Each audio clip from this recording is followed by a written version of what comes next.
میری شادی کو 2 سال ہو گئے تھے اور اس گھر میں میری ساس حیات نہیں تھی۔ صرف میری نند اور سسر ہی تھے۔ اپنے سسر کے کپڑے دھو رہی تھی جب ان کی جیب سے ایک عجیب سی چیز مجھے میرے ہاتھوں میں محسوس ہوئی۔ ویسے تو میری عادت تھی کہ میں کپڑوں کو چیک کر لیتی تھی، لیکن شاید مجھ سے غلطی ہو گئی تھی۔ میں نے جلدی جلدی اس چیز کو باہر نکالا تو وہ چیز میرے ہاتھوں سے پھسل گئی اور میں نے منہ پر ہاتھ رکھ لیا۔ نند دور بیٹھی تھی، اس نے بھی میرا چونکنا دیکھ لیا کہ کچھ عجیب ہوا ہے۔ وہ چل کر میرے پاس آ گئی تو میں نے اس چیز پر کپڑا رکھ دیا۔ وہ پوچھنے لگی کہ کیا ہوا ہے آپ کو، ابھی آپ نے کیا دیکھا ہے، کیا ملا ہے آپ کو؟ میں نے کہا کہ تمہارے ابا جی کی جیب سے کوئی بڑی ہی عجیب چیز نکلی ہے۔ حد ہوتی ہے، ویسے یہ کس قسم کی حرکتیں کرتے پھرتے ہیں، وہ بھی اس عمر میں۔ وہ کہنے لگی کہ ایسا بھی کیا ہو گیا، بتائے تو صحیح۔ میں نے اس چیز پر سے کپڑا ہٹا دیا۔ وہ ایک بڑا سا غبارہ تھا جسے دیکھ کر میری نند بھی منہ پر ہاتھ رکھے ایک طرف کو سرک گئی۔ میں نے کہا کہ اب بتاؤ، یہ ان کی عمر ہے ایسے کام کرنے کی؟ تو کہنے لگی کہ میں آپ کو بتاتی ہوں کہ اس کے پیچھے کیا راز ہے۔ پھر نند نے مجھے ایسی بات بتائی کہ میں نے اپنے کانوں کو ہاتھ لگا لیا۔ میرا نام نجمہ ہے۔ میرا اسلم نامی لڑکے سے 3 سال سے نکاح ہو چکا تھا اور ابھی تک وہ لوگ رخصتی نہیں لے رہے تھے۔ ان کے مختلف بہانے تھے کہ ہم گھر بنا رہے ہیں، تو کبھی کہتے کہ ہمارے پاس پیسے نہیں ہیں کہ ہم تیاری کر سکیں۔ مجھے یاد ہے کہ جب ہمارا نکاح ہوا تو میری ساس بھی حیات، لیکن اب تو میری ساس بھی اس دنیا سے جا چکی تھی۔ نکاح پر میری نند بھی موجود نہیں تھی، وہ اپنی پڑھائی کے لیے شہر گئی ہوئی تھی۔ اب تو اس کی پڑھائی مکمل ہو گئی، وہ بھی واپس آ گئی تھی اور گھر پر ہی ہوتی تھی۔ اس کو کوئی نوکری نہ ملی، گھر پر ہی رہتی تھی۔ ان کو بھی ضرورت تھی کہ گھر پر کسی عورت کی۔ میری نند سے سارا کچھ نہیں ہوتا تھا، اسے تو کھانا بنانا بھی ٹھیک سے نہیں آتا تھا، لیکن پھر بھی جانے کیوں مجھے گھر میں لانے سے کترا رہے تھے۔ میں اپنے شوہر کے نکاح میں تھی، اس لیے اس سے فون پر کبھی کبھار بات کر لیا کرتی تھی۔ اس کا کہنا تھا کہ میں تو کب سے مرا جا رہا ہوں، تمہاری دوری مجھ سے برداشت نہیں ہوتی ہے۔ میں نے اسے کہا کہ میرے والد صاحب کہتے ہیں کہ کچھ بھی نہ کریں، بس 2 لوگ لے آئیں اور آ کر بیٹی کو لے جائیں۔ ہم بڑی بیٹی کو رخصت کریں گے تو پھر چھوٹی کی شادی کرنی ہے۔ 3 سال ہو گئے ہیں نکاح کو، ابھی تک تو ہماری اولادیں بھی ہو جانی تھی۔ یہ اچھی بات نہیں ہے، اپنے گھر والوں کو سمجھاؤ، کب تک میں بیٹھی رہوں گی؟ تم مجھ سے نکاح کر چکے ہو اور مجھے میرے گھر میں بٹھا کر ہی برا کر دو گے۔ جب اسلم نے یہ بات سنی کہ میرے گھر والے کہتے ہیں کہ سادگی سے آئیں اور آ کر لے جائیں، تو اس نے کہا کہ یہ تو تمہارے گھر والوں نے بڑی اچھی بات کر دی ہے۔ ابا کو کہتا ہوں، بہرحال ہمیں یہ سب کہنا تو نہیں تھا، ہماری بھی اس میں عزت خراب ہو رہی تھی۔ پھر سب یہی کہتے کہ اگر سب سادگی سے ہی کرنا تھا تو 3 سال انتظار کیوں کیا؟ جب نکاح ہوا تو کہا گیا تھا کہ 3 مہینے بعد رخصتی ہو گئی، اور اب 3 سال ہو گئے تھے۔ میری دوسری بہن کا رشتہ آ رہا تھا اور ان لوگوں کو بھی بہت جلدی تھی۔ ابھی بھی لوگ باتیں کر رہے تھے، کبھی نکاح کے بعد بھی 3 سال تک کوئی اتنا انتظار کرتا ہے؟ بس میرے سسر اور میرے شوہر کے 2 رشتہ دار آئے تھے اور میری نند بھی تھی۔ رخصتی کی رسم ہونے لگی۔ میری نند بڑی عجیب قسم کی لڑکی تھی، نہ اسے کسی چیز کا شوق تھا، نہ کچھ اس کے بھائی کی شادی تھی، پھر بھی ایسے روکھے طریقے سے کپڑے پہن کر چلی آئی، نہ چہرے پر کچھ لگایا، نہ میرے پاس بیٹھی، کوئی بات بھی نہیں کر رہی تھی۔ اللہ معاف کرے، ایسا کہنا نہیں چاہیے، لیکن اسے دیکھ کر ایسا لگتا تھا کہ جیسے وہ کنواری لڑکی نہیں بلکہ کوئی بیوہ ہے جو ہر وقت اپنی بیوگی کا سوگ مناتی رہتی ہے۔ خیر، اللہ اللہ کر کے میری رخصتی ہو گئی اور میں اس گھر میں آ گئی۔ اس گھر میں بھی کچھ بہت ہی عجیب حرکتیں ہوتی تھی۔ میرے سسر کیا کام کرتے تھے اس کے بارے میں ہمیں کوئی پتہ نہیں تھا، وہ کبھی کوئی کام کرتے کبھی کوئی۔ میری نند پورا دن ڈری سہمی گھر میں ایسے پھرتی رہتی جیسے ابھی کوئی دیوار پھیلانگ کر گھر میں آ جائے گا اور گھر میں جو کچھ بھی ہے وہ لوٹ کے لے جائے گا۔ مجھ سے کوئی بات بھی نہیں کرتی، بس کام کی بات کرتی۔ کبھی کبھی میں غصے ہو جاتی اور اس کو کچھ کہہ دیتی تو آگے سے جواب بھی نہیں دیتی تھی۔ گھر میں جیسے ہی سسر قدم رکھتے، میری نند کے چہرے کا رنگ فک ہو جاتا تھا، عجیب سی حالت میں آ جاتی تھی۔ جیسے ڈر رہی ہو۔ وہ میرے سسر سے جانے کیوں اتنا ڈرتی تھی۔ ان کے آتے ہی کمرے میں چلی جاتی اور جو وہ کہتے بس اس پہ ہاں میں سر ہلاتی رہتی۔ یہ کس قسم کی نند تھی؟ میرے گھر میں میری ساس نہیں تھی، اس کو تو میری ساس کا کردار ادا کرنا چاہیے تھا، لیکن یہ تو اپنی دنیا میں مصروف رہتی تھی۔ میرے شوہر کا کام بھی ایسا تھا کہ کبھی کبھی رات کو بھی گھر سے غائب رہتا تھا۔ عجیب بور قسم کے لوگ تھے، جیسے پتہ نہیں کس عذاب میں مبتلا تھے۔ ان کو کسی بات کی خوشی نہیں ہوتی تھی اور نہ ہی غمی کا احساس ہوتا تھا۔ ان کے گھر کوئی نہیں آتا تھا۔ میری شادی کو 2 سال پورے ہونے والے تھے۔ اللہ نے ابھی تک کوئی اولاد نہیں دی۔ ڈاکٹر سے بھی چیک اپ کروایا تھا۔ ڈاکٹر نے کہا کوئی مسئلہ نہیں ہے، بس قدرتی دیر ہو رہی ہے۔ ہمیں اس بات سے کوئی مسئلہ نہیں تھا، کیونکہ اگر میرے میں کوئی پرابلم نہیں تھی تو پھر مجھے علاج کروانے کی کیا ضرورت تھی۔ اسی طرح دن گزر رہے تھے۔ شوہر اچھا تھا، رات کو دیر سے آتا تھا، لیکن پھر بھی 2 گھڑی بیٹھ کے پیار کی باتیں کر لیتا تھا تو میری دن بھر کی تھکن اتر جاتی تھی۔ کبھی کبھی اس سے کہتی تھی کہ تمہارے گھر والے بہت عجیب ہیں، تو کہتا تھا کہ بس یہی ہے، امی کے جانے کے بعد ایسے ہو گئے ہیں۔ میری نند کے محلے میں کوئی سہیلی بھی نہیں تھی اور ہمارے گھر میں کوئی رشتہ دار بھی نہیں آتا تھا۔ میں نے سوچا کہ اس بیچاری کا کیا قصور ہے، ایسے ہی پڑی رہتی ہے، پڑھائی بھی اس نے کر لی ہے، اب اس کی شادی کروا دینی چاہیے۔ جیسے ہی نند کی شادی کا نام لیتے تو میرے سسر جی شور ڈال دیتے۔ ایک دن تو اپنے شوہر سے کہا کہ آپ بات کریں، کیونکہ جب میں بات کرتی ہوں تو کہتے ہیں کہ نہیں ابھی ہم نے اس کی شادی نہیں کرنی، 25 سال کی ہوگی ہے اور کب کرنی ہے شادی اس کی۔ مجھے دیکھے میری شادی کے 3 سال آپ لوگ ضائع کروائیں، پھر بھی ابھی میں 19 سال کی ہوں۔ لڑکیوں کی شادی جتنی جلدی ہو جائے اتنا ہی اچھا ہوتا ہے۔ جب اسے نوکری بھی نہیں کروانی، گھر کا وہ کوئی کام بھی ٹھیک سے نہیں کرتی، تو پھر اسے گھر میں کیوں رکھا گیا ہے؟ بیچاری پورا دن اداس رہتی ہے۔ اب اپنی زبان سے بول کے تو نہیں کہے گی نا کہ میری شادی کروا دی جائے۔ میرے شوہر کے دل کو یہ بات لگی اور اس نے کہا میں بات کرتا ہوں، تم فکر نہ کرو۔ وہ گیا تو بات کرنے تھا، لیکن بات سے فساد بن گیا۔ میں تو آوازیں سن کر ہی باہر آئی۔ میرے سسر نے کہا مجھے اپنی بیٹی کی شادی نہیں کرنی، اپنی بیٹی کو گھر سے بھیج دوں گا تو میرا گھر سونا ہو جائے گا۔ میرے شوہر نے کہا کہ سارے اپنی بیٹیوں کی شادی کرتے ہیں، جتنی بھی لاڈلی بیٹیاں ہیں سب ایک دن رخصت ہو جاتی ہیں۔ میرے سسر نے کہا کہ نہیں ہے ہمارے پاس اتنے پیسے کہ جہیز بنا سکیں۔ میرے شوہر نے کہا کہ آج بھی ایسے رشتے ملتے ہیں جن کو جہیز کی ضرورت نہیں ہوتی ہے، شکل و صورت کی اچھی ہے، ہماری بہن دبلی پتلی ہے، اپنی عمر سے کم لگتی ہے، ہو سکتا ہے کسی اچھی جگہ سے اس کا رشتہ مل جائے۔ میری بیوی بھی تو بغیر جہیز کی آئی ہے، ان لوگوں میں جہیز بنانے کی ہمت نہیں تھی، آپ نے بھی اس کے لیے کچھ نہیں بنایا پھر بھی آ گئی ہے۔ یہ اس گھر میں آرام سے رہ رہی ہے، اس کو کیا مسئلہ ہے؟ میرے سسر نے بات بدل دی، کہنے لگے کہ تم اب مجھے جتاؤ نہیں کہ ہم نے تمہاری بیوی کے لیے کچھ کیا نہیں ہے، چپ چاپ یہاں سے چلے جاؤ۔ 2 سال ہونے کو آئے، اس گھر میں اولاد نہیں آئی تم دونوں کی، اب اپنی بیٹی کو بھی بھیج دوں تاکہ گھر سونا ہو جائے۔ سسر نے تو ہمیں ہی تانا دے دیا، جبکہ وہ جانتے تھے کہ ہم دونوں میں سے کسی میں بھی کمی نہیں تھی، پر یہ ایک بار کی بات نہیں تھی۔ جیسے ہی میں اپنی نند کی شادی کی بات کرتی، میرے سسر ایسے تڑپنے لگتے جیسے کسی مچھلی کو صحرا میں پھینک دیا ہو۔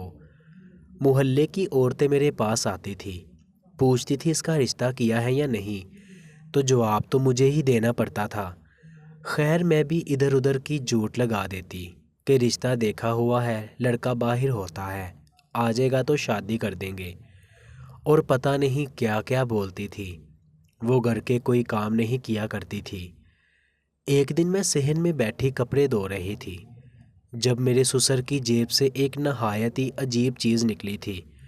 اس چیز کے بارے میں اچھی طرح جانتی تھی، اور میرے سسر کے ساتھ اس چیز کا کوئی کام ہو نہیں سکتا تھا کہ میری ساس بھی حیات نہیں تھی۔ میری نند نے بھی وہ چیز دیکھ لی۔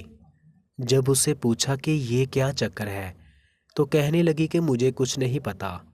مجھے غصہ آ گیا اور چیز اپنے کمرے میں لے آئی اور اپنے شوہر کو دکھائی۔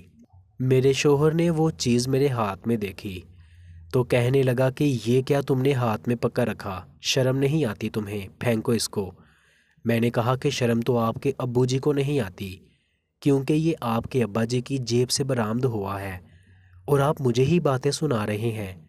میرے شوہر تو حیران رہ گیا اور کہنے لگا تم سچ بول رہی ہو، مذاق تو نہیں کر رہی۔ میں نے کہا میں ایسی گندی چیزوں کے ساتھ گندے گندے مذاق کیوں کرنے لگی؟ بھلا آپ کے والد صاحب کا ضرور کوئی چکر چل رہا ہے، تبھی تو پورا دن گھر سے غائب رہتے ہیں اور اپنے علاوہ کسی کی پرواہ ہی نہیں ہوتی، بیٹی کی شادی تک کی پرواہ نہیں۔ بیٹی گھر میں بیٹھی بری ہو جائے گی، کوئی مسئلہ نہیں ان کو، اپنی ہی مستی میں لگے ہیں۔ اب ہمارے گھر میں تو ایسی چیزوں کا کوئی استعمال نہیں ہے، نہ ہی ہمارے کوئی بچے ہیں، تو پھر یہ غبارہ ان کی جیب میں کیا کر رہا ہے؟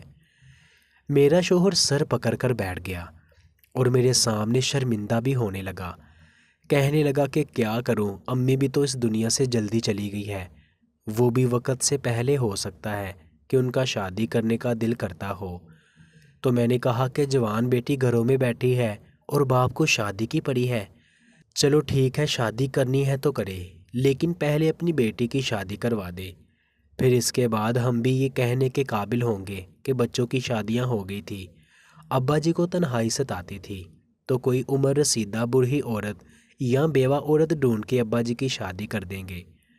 ہمیں اس میں کیا مسئلہ ہوگا کہ ان کی اپنی زندگی ہے، ابھی ان کی عمر بھی ہے، لیکن پہلے ان کو کہیں کہ اپنی بیٹی کی شادی کروائیں۔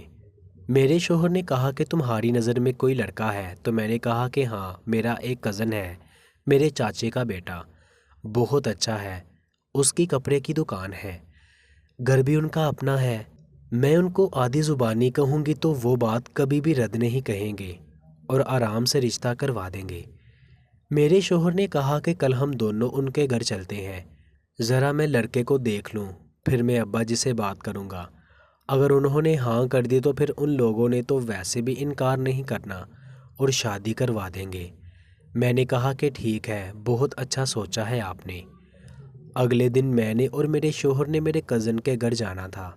میں نے ان لوگوں کو کال کر دی تھی، انہوں نے کہا کہ کیوں نہیں آپ لوگ ہمارے گھر دعوت کے لیے آئیں۔ میں نے سوچا کیوں نہ اپنی نند کو بھی ساتھ لے چلیں، ان کی نظر میں لڑکی آ جائے گی، پھر جب ان سے بات کریں گے ان کو پتہ ہوگا کس لڑکی کی بات کی ہے، تو پھر وقت ضائع نہیں ہوگا۔ میرے شوہر نے کہا کہ تم تو بڑی سمجھدار ہو۔ میں نے کہا کہ میں تو ہوں ہی سمجھدار، میں مسکراتے ہوئے کہا۔ دل ہی دل میں خوش بھی ہو رہی تھی کہ اس کی شادی ہو جائے گی، اچھی بات ہے، مجھے اس سے کوئی مسئلہ نہیں تھا، لیکن یہ بات بھی تو میرے حق میں ٹھیک ہے، پھر سارا میرا گھر ہو جانا تھا۔ میرے شوہر نے کہا کہ تم لوگ شام میں تیار رہنا اور میں رکشہ لے کر آ جاؤں گا، پھر ہم تینوں چلیں گے۔ میں نے اپنی نند سے کہا کہ تیار ہو جاؤ، تو وہ کہنے لگی نہیں جانا، نہ ہی ابا جانے دیں گے۔ میں نے کہا کیوں نہیں جانے دیں گے؟ کیا کسی غیر کے ساتھ جا رہی ہو؟ اپنے بھائی اور بھابھی کے ساتھ جا رہی ہو، چلو تیار ہو جاؤ۔ وہ بہت ضد کر رہی تھی کہ جس کی حد نہیں تھی، تیار ہی نہیں ہو رہی تھی کہ جیسے تیار ہو جائے گی تو سسر آ کر اس کے ہاتھ توڑ دے گا۔ پھر مشکل سے اسے تیار کروایا۔ دونوں تیار ہو کر باہر ہی بیٹھے تھے کیونکہ میرا شوہر رکشہ لینے گیا تھا۔ ادھر میرا شوہر گھر میں داخل ہوئے، ادھر سسر بھی آ گیا۔ ہم دونوں کو دیکھ کر پوچھنے لگے کہ کہاں کی تیاری ہے، کہاں جا رہے ہو تم لوگ؟ میں نے بتایا کہ دعوت ہے چاچو کے گھر، وہاں جا رہے تھے، تو لبنہ کو بھی ساتھ لے کر جا رہے ہیں۔ سسر نے کہا کہ یہ بالکل بھی نہیں جائے گی۔ میرے شوہر نے کہا کیوں نہیں جائے گی؟ جانے دے اسے، پورا دن کمرے میں بیٹھی بیچاری سرتی رہتی ہے، ہمارے ساتھ جائے گی تو دل بہل جائے گا۔ ابا جی نے کہا کہ بالکل بھی نہیں، بالکل بھی نہیں جائے گی۔ میرے سسر نے نند کا ہاتھ پکڑا اور اس کو گھسیٹ کے اپنی سمت کر لیا اور کہا کہ جاؤ کمرے میں چلی جاؤ۔ وہ بھی آگے سے کچھ نہیں بولی کہ مجھے جانا ہے، لیکن چپ چاپ اپنے کمرے میں چلی گئی۔ میں نے اس کی طرف دیکھا اور اس نے بھی عجیب سی شکل بنائی۔ شوہر نے مجھے کہا کہ تم تو آ جاؤ، راستے میں ہم باتیں کرتے رہے کہ اگر ساتھ بھیج دیتے تو اس کو کیا ہو جانا تھا۔ میرے شوہر نے مجھے ایسی بات بتائی کہ میرے قدموں تلے سے زمین نکل گئی۔ میرے شوہر نے کہا کہ اپنی بیٹی نہیں ہے، اسی لیے ضرورت سے زیادہ اس کی حفاظت کرتے ہیں کیونکہ ان کی دوست کی بیٹی ہے۔ میں نے شوہر سے پوچھا کہ کیا مطلب دوست کی بیٹی ہے؟ آپ لوگوں نے تو مجھے یہ بات کبھی نہیں بتائی۔ تو میرے شوہر نے کہا کہ نہیں بتائی، بس اس طرح کی بات جتنے کم لوگوں کو پتہ ہو اتنا ہی اچھا ہوتا ہے۔ نند اور بھابھی میں کبھی کبھی جھگڑے بھی ہو جاتے ہیں، پھر تم اس کو اس بات کا تانا دیتی تو اس کا تو دل ٹوٹ جانا ہے۔ میں نے ان سے کہا کہ مجھے یہ بتائیں کہ یہ کس کی بیٹی ہے۔ ویسے میں ایسی بالکل بھی نہیں ہوں کہ کسی کو اس کی مجبوری کے تانے دوں۔ میرے شوہر نے کہا کہ ابو کا ایک بہت ہی پرانا دوست ہے، اس کی بیٹی ہے، اس کا اس دنیا میں کوئی بھی نہیں تھا اور یہ اس کی جوان بیٹی تھی۔ ابو کراچی جاتے تھے کام کے سلسلے میں تو اسی کے پاس رہتے تھے۔ ایک دن واپس آئے تو اس کو ساتھ لے آئے تھے۔ اس کا باپ اس دنیا سے چلا گیا اور اس کو ہمارے حوالے کر گیا۔ اس وقت میرا تم سے نکاح ہو چکا تھا، نہیں تو میرا نکاح اسی سے کروا دیتے تاکہ یہ ہمارے گھر میں ہی رہ جاتی، لیکن میں نے اس کے بعد سے اس کو بہن کی نظر سے دیکھا اور بہن ہی سمجھا۔ ابو اس لیے اس کا ضرورت سے زیادہ خیال رکھتے ہیں، کہیں کل کو اس کی شادی کسی غلط انسان سے ہو گئی تو پھر روز آخرت اس کے باپ کو کیا جواب دیں گے۔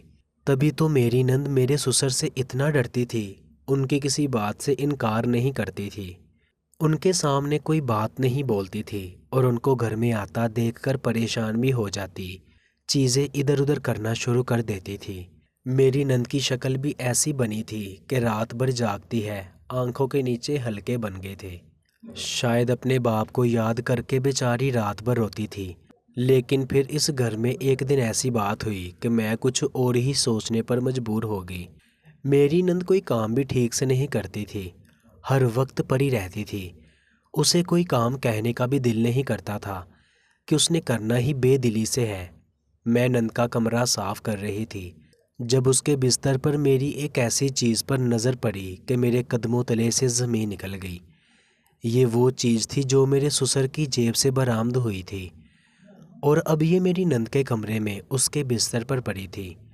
میں نے کانوں کو ہاتھ لگایا، کچھ تو گڑبڑ تھی۔ پھر میں اپنے سسر کے کمرے میں گئی تو ان کے کمرے میں بھی مجھے یہی چیز ملی۔ یہ ہو کیا رہا تھا؟ میرے شوہر کو شاید بیوقوف بنایا جا رہا تھا، لیکن مردوں سے بات کرنے سے پہلے مجھے یہ بات اپنی نند سے کرنی تھی، وہ مجھے بتا سکتی تھی۔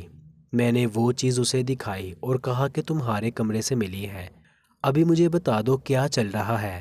آدھی بات تو مجھے پتہ چل گئی ہے، اب مجھے باقی بات بھی بتا دو، نہیں تو مجھ سے برا کوئی نہیں ہوگا۔ میری نند پہلے ہی ڈری ہوئی تھی، میں نے بھی اس پر غصہ کر دیا، لیکن پھر بھی سمجھ آئی کہ مجھے اس سے پیار سے بات پوچھنی چاہیے۔ میں نے کہا کہ دیکھو، اگر تم کسی مصیبت میں ہو تو مجھے بتاؤ، میں تمہاری مدد کر سکتی ہوں، تمہیں فکر کرنے کی ضرورت نہیں ہے۔ تم مجھے بتاؤ تمہارے ساتھ اس گھر میں کیا ہو رہا ہے، تم مجھے بتاؤ۔ وہ رونے لگی، اس کا مطلب کوئی بات ضرور تھی۔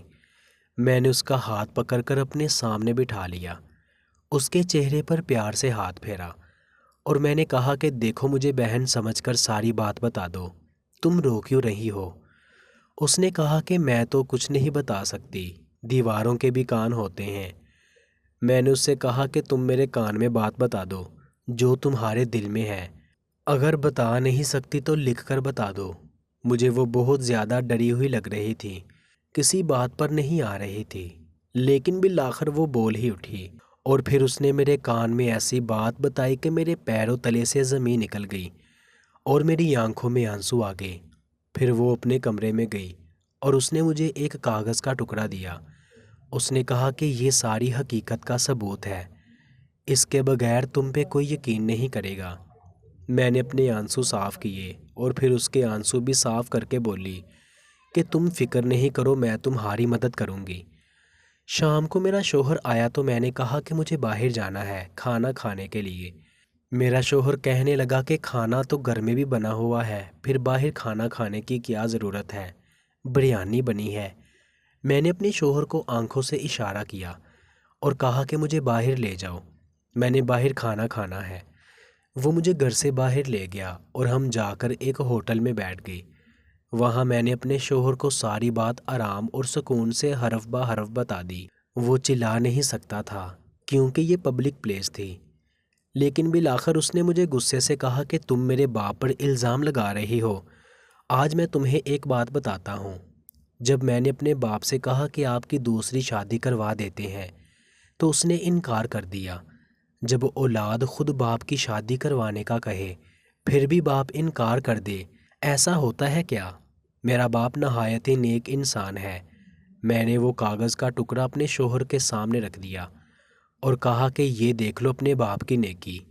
وہ ڈاکٹر کی رپورٹس تھی جن کے مطابق میری نند کا ابارشن کروایا گیا تھا، اور ابارشن کروانے والا کوئی اور نہیں بلکہ میرا سسر تھا۔ ہسبینڈ کے کھانے میں اسی کا نام لکھا تھا۔ میرا شوہر حیران رہ گیا۔ پھر میں نے ساری بات بتائی۔ میں نے کہا کہ آپ کے والد صاحب اس لڑکی کو لے کر آئے ضرور تھے، لیکن بیٹی بنا کر نہیں بلکہ بیوی بنا کر۔ وہ اس لڑکی سے نکاح کر کے لائے تھے اور ان دونوں کا نکاح ہوا ہے، لیکن آپ سے یہ بات چھپا رہے تھے، اور یہ لڑکی پہلے دن سے ان سے شادی کرنا نہیں چاہتی تھی کہ یہ تو ان کے اپنے باپ کی جگہ تصور کرتی تھی۔ انہوں نے اس سے نکاح بھی دھوکے سے کیا ہے۔ اس کے مرتے ہوئے باپ کے سامنے یہی کہا کہ اپنی بیٹی بنا کر رکھوں گا، لیکن بعد میں نیت خراب ہو گئی اور اس سے نکاح کر کے اسے اپنے ساتھ لے آئے۔ میرا شوہر حیران رہ گیا اور میں بھی بہت دکھ میں تھی۔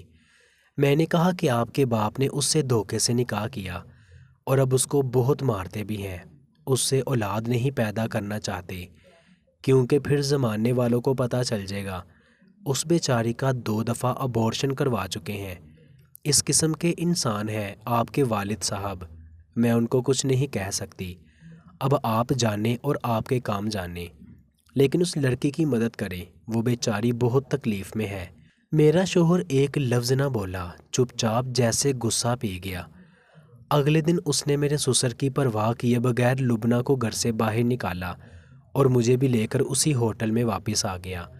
وہ ہمارے سامنے بیٹھی تھی۔ میرے شوہر نے کہا کہ مجھے سارا کچھ پتہ چل گیا ہے، اور اگر تم مجھے پہلے بتاتی تو میں تمہاری مدد کر سکتا تھا۔ دیکھو تمہارے پاس آخری موقع ہے، اس کے بعد تمہیں کوئی موقع نہیں ملے گا۔ مجھے صرف ایک لائن میں صاف صاف بتا دو کہ تم اس شخص کے ساتھ رہنا چاہتی ہو یا نہیں۔ بس تم مجھے اتنا بتا دو، پھر میں سب کچھ سنبھال لوں گا۔ اس نے کہا کہ یہ شخص میرے بچوں کا قاتل ہے، میں اس کے ساتھ نہیں رہنا چاہتی۔ میرے شوہر نے اس کے سر پر ہاتھ رکھا اور کہا کہ اب ہم سب کچھ سنبھال لیں گے۔ میرے شوہر نے لبنہ کو میرے حوالے کیا کہ جب تک یہ مسئلہ چل رہا ہے تم اسے اپنے کمرے میں رکھنا، میں باہر سو جایا کروں گا۔ اس کو سسر کے پاس بالکل بھی نہ جانے دینا، کہیں وہ پھر اس پر ہاتھ نہ اٹھائے۔ اور میرے شوہر نے میرے سسر کو سب کچھ بتا دیا۔ وہ بھی حیران رہ گیا۔ اسلم نے کہا کہ ہم لوگ لبنہ کی طرف سے آپ کے خلاف خلا کا کیس ڈالیں گے۔ اگر آپ خود ہی اسے طلاق دے دیں تو آپ کی بڑی مہربانی ہوگی، ورنہ یہ بات سارے خاندان کو پتہ چل جائے گی۔ میرے سسر ہٹ درمی پہ اتر آئے اور کہنے لگے کر لو جو کرنا ہے۔ میرے شوہر نے لبنہ کی مدد اور خلا کا کیس ڈال دیا۔ جب لڑکی نے کہہ دیا کہ میں نے اس انسان کے ساتھ نہیں رہنا تو پھر کسی بات کا جواز نہیں بنتا۔ ان دونوں کا رشتہ ختم ہو گیا۔ لڑکی نے بتایا کہ میرا ایک ماموں ہے، مجھے اس کے گھر چھوڑ آؤ۔ ماموں بھی بہت برا تھا، لیکن اس گھر میں اس ماموں کا ایک بیٹا تھا جس کی بیوی اس دنیا سے جا چکی تھی۔ وہیں پر بیٹھے ہم نے مشورہ کیا اور لبنہ کی شادی اس کے ماموں کے بیٹے سے کروا دی۔ اس کے ماموں نے اسے گلے سے لگا لیا اور اپنی بہن کی آخری نشانی سمجھ کر رونے لگا۔ اس کا بیٹا بھی اچھا انسان معلوم ہوتا تھا۔ اب لبنہ وہیں پر رہتی ہے اور خوشیوں بڑی زندگی گزار رہی ہے۔ میرے سسر گھر میں ہی رہتے ہیں اور ہمیں کھا جانے والی نظروں سے دیکھتے ہیں، لیکن کچھ کر نہیں سکتے۔ اللہ کی طرف سے ہمارے ہاں امید بھی ہے اور سارا کچھ ٹھیک جا رہا ہے۔ مزید ایسی کہانیوں کے لیے ہمارے چینل کو سبسکرائب کر لیجیے گا، کیونکہ اس چینل پہ ایسی ہی کہانیاں ملتی رہیں گی۔ آپ کے قیمتی وقت کا بہت بہت شکریہ۔ کہانی اچھی لگی ہے تو اس کو لائک اور شیئر ضرور کر دیجیے گا۔ ملتے ہیں ایک نئی کہانی کے ساتھ، مجھے دیجیے اجازت۔ اللہ نگہبان۔